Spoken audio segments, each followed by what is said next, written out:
Coach, bonjour. Bonjour. Alors je suppose que s'entraîner après une victoire, c'est toujours un peu plus facile. Il y a toujours ce syndrome aussi, on pense toujours que 2 victoires à domicile, c'est difficile. On y pense inconsciemment. Vous savez, c'est les phrases toutes faites du monde du foot où quand vous recevez 2 fois, on a toujours cette réflexion, c'est compliqué de gagner soi-disant 2 fois à la maison. En fait, moi, ces phrases, en fait, je m'en fous, ça m'intéresse pas. Dire la vérité du moment, c'est que on reçoit 2 fois et qu'il est important pour nous de s'imposer et après cette belle victoire contre Caen, de pouvoir enchaîner à domicile et sur l'aspect comptable. Voilà, ça doit nous permettre d'avancer sur la production, sur ce qu'on a pu faire, rendre, et puis sur l'aspect comptable. Voilà, c'est ça qui nous intéresse aujourd'hui. Et puis sur le papier, ces 2 matchs à domicile, il y en a quand même un, le premier qui a été très particulier, sans public. Cette fois, vous allez le retrouver et ça aussi, ça va forcément changer quelque chose contre Valenciennes. Oui, alors encore une fois, on connaît l'importance du public ici à Bastia. On a joué sans lundi, on va les retrouver. On est très heureux de les retrouver parce que voilà, c'est quand même autre chose quand ils sont là et quand ils sont présents. C'est le dernier match de l'année 2022. Je crois qu'on se doit aussi de leur rendre quelque chose parce qu'ils sont toujours présents quand on a besoin d'eux. Donc on est content de les revoir et qu'ils soient avec nous. Point de vue tactique, vous aviez changé quelques éléments contre le Stade Malherbe en passant à 3 attaquants de pointe. C'était uniquement pour le Stade Malherbe ou il y a une réflexion plus générale derrière pour le reste de la saison ? Non, mais la réflexion, elle existe sur la durée. Nous, on a fait un constat à un moment de la façon dont on jouait. On avait des manques dans certains domaines, le manque de vitesse. On n'utilisait pas toujours bien la largeur parce qu'on demandait beaucoup à nos joueurs de couloir qui faisaient beaucoup d'efforts. Donc à un moment, c'était compliqué pour eux de pouvoir répéter ces efforts. Donc en rajoutant un joueur devant eux, ça permet aussi d'écarter, d'amener plus de vitesse. Donc c'est la raison pour laquelle on a utilisé ce système-là. On peut revenir à l'ancien comme on peut continuer avec celui-ci ou faire autre chose. On vous a vu dans la sélection du groupe englober plus de joueurs, des joueurs qui n'avaient pas forcément joué sur la première partie de saison. Le but, c'était de mettre tout le monde au diapason pour les 6 mois qui arrivent. L'effectif s'est étoffé avec ce recrutement qu'on a pu faire. Il y a des joueurs qu'on n'a pas trop vus sur cette première partie, sur les 15 premières journées, parce qu'ils n'étaient pas prêts, je considérais. Et puis on a changé un mode de fonctionnement, on a mis des choses en place en interne. Moi, j'ai simplement fait un bilan, un constat, j'ai regardé ce qui s'est fait pendant la préparation et j'ai considéré qu'il y avait des joueurs à qui on devait leur donner leur chance aussi. Alors, c'était pas un simple cadeau pour eux de jouer et de débuter contre le Stade Malherbe de Caen. Ils ont répondu présent, donc en fait, ils me mettent dans la difficulté parce qu'on récupère des joueurs aujourd'hui qui étaient suspendus, Doumé et Tom Ducrot. Donc ça élargit la concurrence, mais la concurrence fait aussi avancer des choses. Coach, avant la trêve, vous regrettiez que votre groupe manquait d'un peu d'esprit de compétition. Est-ce que vous avez insisté là-dessus ? J'imagine que oui. Comment on fait pour travailler cet esprit de compétition ? En fait, on essaie d'axer toutes les séances d'entraînement quand on fait un jeu. Quand il y a trop d'écart de but entre 2 équipes, par exemple, il y a une sanction, ou il y a autre chose à faire. Donc, en fait, on essaie de trouver des arguments pour élever le niveau de compétition, en fait, qui n'acceptent pas de perdre ou qui ait des écarts de score beaucoup trop importants. S'il y a une équipe qui a plus 4, plus 5, en fait, c'est pas normal, ça. Donc, on intègre des choses, des sanctions ou autre chose, pour automatiquement, individuellement, et quand on fait des oppositions ou des jeux, ça élève le niveau de jeu. Donc, il y a plein de petits exercices comme ça où, en mettant différentes contraintes, on peut essayer d'élever le niveau de compétition et d'engagement. On se souvient qu'en début de saison, vous aviez voulu un effectif restreint. Par la force des choses, effectivement, il est moins restreint maintenant. Il est peut-être même autant fourni que l'année dernière, si ce n'est plus. Aujourd'hui, justement, est-ce que ça veut dire qu'il va y avoir des départs ou est-ce que ça veut dire que maintenant, tout bien réfléchi en ayant vu le début de saison, ça vous convient d'avoir un effectif un peu plus profond ?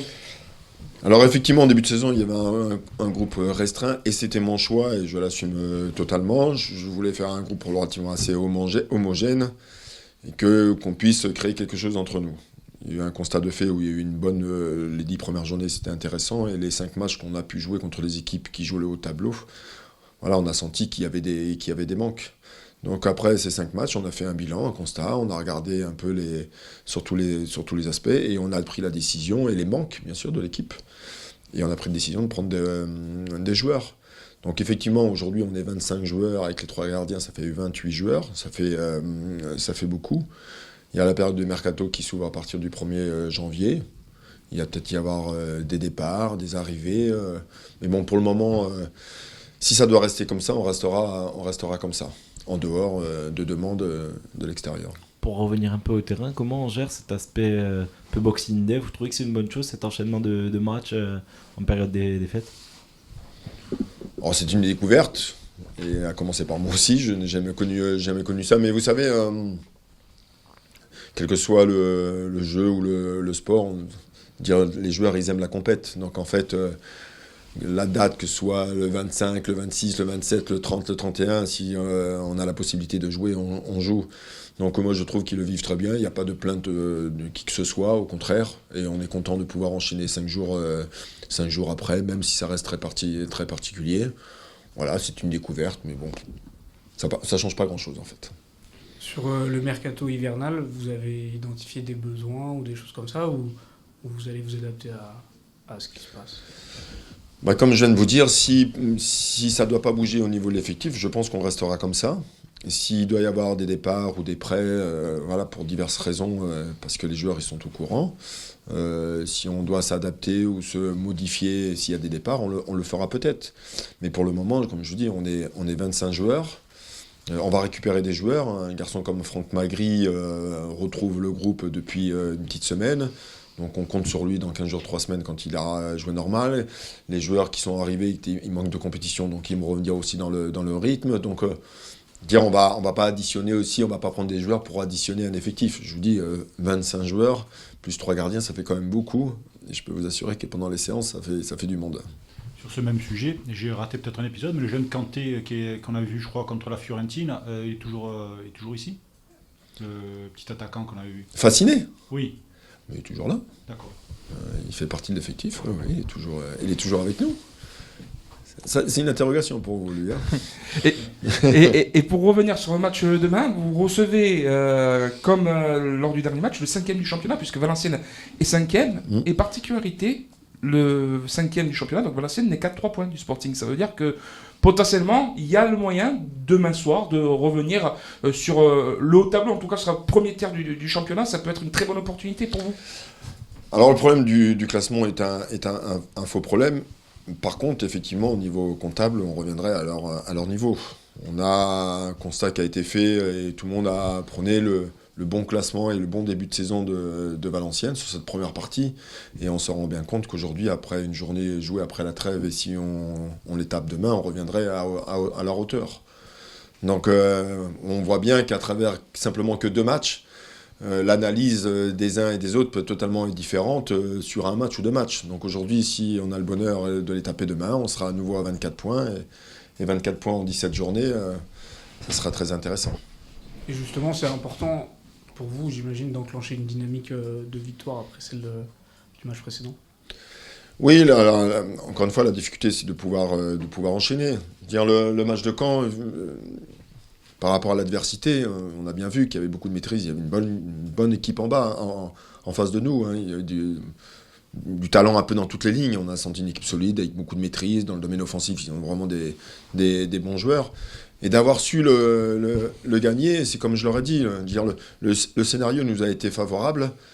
Mais quand on arrive à inverser un scénario favorable après une situation de jeu, le penalty où Johnny fait un arrêt incroyable, c'est que quelque part dans l'esprit, dans l'état d'esprit, les mecs étaient présents. Donc en fait, on a été récompensé sur cette situation arrêtée de corner à la dernière minute ou les minutes des arrêts de jeu. On a envie de continuer là-dessus. Notre discours et mon discours, il est très axé là-dessus. En fait, il faut avancer. Mais malheureusement, l'expérience vécue fait que parfois on a du mal. Et là, il faut passer à autre chose. Aujourd'hui, le système que vous avez aligné, le système tactique que vous alliez aligner contre Caen, ça vous permet d'avoir une pièce de plus pour pouvoir être moins prévisible et pouvoir répondre différemment aux besoins des autres équipes? Je reste convaincu, et on l'a vu à travers ces Coupes du Monde. Et regardez le vainqueur de cette Coupe du Monde, l'Argentine. C'était une sélection qui s'est souvent organisée par rapport à l'adversaire. Ils ont joué à 3, ils ont joué à 4, ils ont fait des choix même tactiques sur des joueurs. Di Maria n'avait pas joué la demi et les quarts de finale, ils l'ont fait jouer la finale sur un choix tactique parce que ils avaient décidé de faire le 1 contre 1 contre Koundé, contre l'équipe de France. Donc ça, c'était un vrai choix tactique. Je pense que l'évolution du foot, aujourd'hui, il y a une part d'adaptation par rapport à un adversaire, entre ses forces et ses faiblesses. Et moi, j'ai toujours prôné ça aujourd'hui. Le foot moderne fait qu'on doit pouvoir s'adapter par rapport aux circonstances du match, le scénario du match ou l'adversaire. Donc ce schéma tactique, c'est une solution, comme je peux revenir et comme on peut passer à autre chose. C'est pour ça que dans mon travail au quotidien, moi, j'essaye de faire éveiller les joueurs sur différentes tactiques qui ne soient pas en fait surpris de ce qu'on peut mettre en place. On a essayé à 4 sur une opposition entre nous, ils savent. À partir du moment où vous avez instauré les mêmes principes de jeu, que ce soit à 3 ou à 4, en fait c'est un problème d'animation, c'est tout. Si les joueurs arrivent à animer ce qu'on met en place, voilà. Justement, par rapport à l'esprit tactique, face à Caen, il y avait une tactique. Valenciennes, c'est un peu le même style que Caen ou ça va être dans un autre registre? C'est une équipe qui joue d'une façon totalement différente. Déjà, ils jouent à 4 derrière. C'est une équipe qui est très portée par le jeu offensif. Ils accompagnent souvent très très bien leurs actions. Il y a beaucoup de participation des latéraux. C'est une équipe qui marque des buts. Une équipe qui prend beaucoup de risques. Je veux dire, de toute façon, vous n'en êtes pas là pour rien. Je pense que ça a été une des surprises. On n'attendait pas sûrement au début de saison parce qu'il y avait des joueurs qui découvraient aussi ce niveau-là. Et ils ont bien négocié. Donc il faut être vigilant. C'est une équipe qui sait punir quand il faut punir à un moment donné. C'est une équipe qui ne donne pas l'impression d'eux. Vous savez, à la fin, vous vous dites, putain, on n'a pas réussi à les gagner. Mais là, ça fait 16 journées que les deux équipes ils disent ça. Et puis ils avancent. Donc en fait, nous, il ne faut pas qu'on tombe dans ce piège. Voilà. Et les joueurs vont être avertis. Ils sont déjà avertis.